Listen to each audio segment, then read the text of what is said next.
We who died to sin, how shall we still be living in it, walking in it, focusing on it?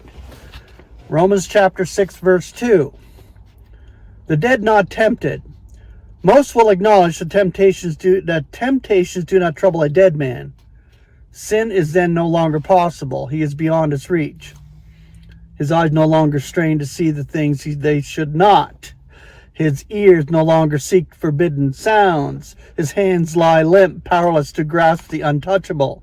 His lips at last are silenced. They can utter no more falsehoods or unkind words. The dead man is dead, and this is what we should reckon sin as, dead. But while all this is true of a dead man, it can hardly apply to us, for we are not dead. The very fact that we can read these lines proves that we are very much alive. And though we desire to live for Christ, we find ourselves powerless.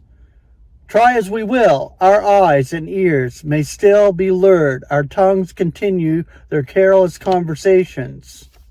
The wrong viewpoint. Paul declares that we have the wrong perspective. Have we looked at it from God's viewpoint? Do we really realize all that took place when Christ was crucified? God's word declares that. As believers, we have been baptized into Christ, Jesus. And this includes being baptized into his death. In this baptism, we have participated, not talking water baptism, none of that shit. Not the Christian religion crap. We're talking about heart circumcision. Participated in all that Christ did on the cross. He died. So did we. He was entombed. We also. And this is figuratively speaking. We know this from the scriptures. And even as Christ was roused from among the dead, though through the glory of the Father, thus we also should be walking in newness of life. What a baptism this is, placing us in Christ. There's no mere ceremonial rite in water, but reality in spirit baptism. And nothing is as real as God's declaration. As God sees us, we have been presented holy and flawless and unimpeachable in his sight. Colossians 1:22. This is how we look from God's vantage point. Exactly, this is how he sees us. He sees us in his Son. And this is not simply wishful thinking on our part, but rather faithfully accepting God's declaration as he has stated it. Here in Paul's own words, written under inspiration, is what we must do. Thus you also be reckoning yourselves as dead. To be dead indeed to sin, yet living to God in Christ Jesus our Lord. Romans 6:11. What does it mean to reckon yourselves to be dead? To reckon something is to acknowledge by faith that it is so. This is what God asks us to do.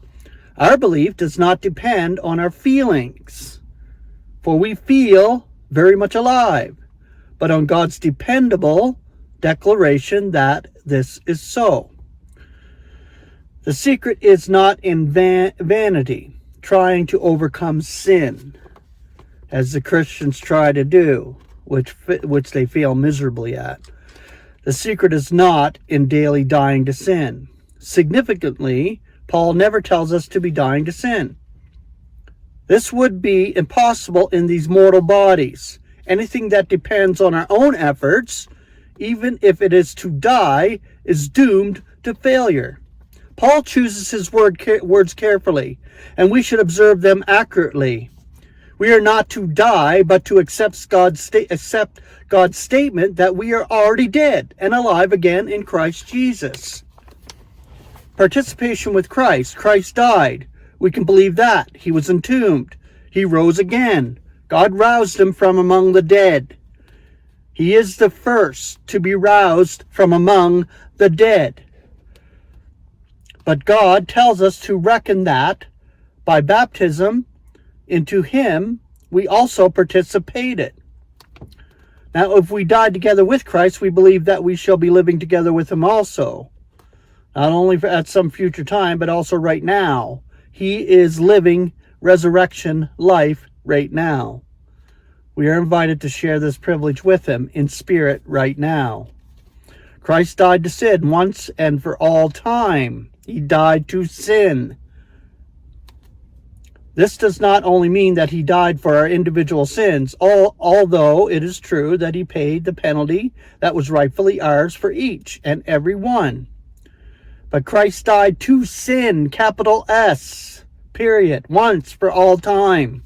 Sin personified as the force within humanity's flesh, which renders it unable to please God. Romans 8:8.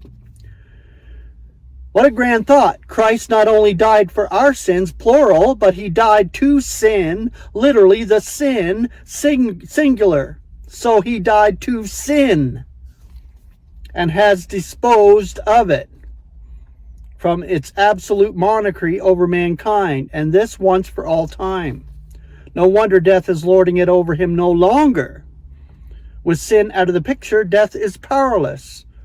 Now Christ is free to be living, and he is now living to God. But here's the joyful news. We share his victory. By faith, we appropriate all that is his as our own. So if we can believe that he died to sin, we can reckon ourselves to be dead also. Our spirits can rejoice in the freedom imparted to them by faith's acceptance of God's declaration. In order to enjoy this resurrection life, in order to reckon ourselves to be dead indeed to sin, we must believe what God tells us is true. Reckoning depends on faith. God says we have been baptized into Christ. We are to believe it. God says that this included being baptized into his death. And by participation in this death, we are now freed of our slavery to sin and death, so that by faith we may enjoy living to God in Christ Jesus our Lord. We have God's word. We have God's word. That is, it has happened already. It has been done already. And we have his spirit testifying that it is indeed true. Let not sin then be reigning in your mortal body, for you to be obeying its lusts, nor yet be presenting your members as implements of injustice to sin, but present yourselves to God as if alive from among the dead, and your members as implements of righteousness to God. Romans 6:12 and 13. Now if we died together with Christ, we believe that we should be living together with him also. Also having perceived that Christ being roused from among the dead is no longer dying. Death is lording it over him no longer. For in that he died to sin once and for all. Yet in that he is living to God. Thus you also to be reckoning yourselves to be dead indeed to sin, yet living to God in Christ Jesus our Lord. Romans 6:8 through 11. Now since we do believe that we died together, we may also believe that we are living together with him, living to God as he is. He has conquered sin, and we in him share his victory. Only ignorance or unbelief can keep us from enjoying it now. May our God grant us wisdom and faith necessary to grasp and believe these precious truths, that we might present ourselves to him as if alive from among the dead, and our members as implements of righteousness to him for his use.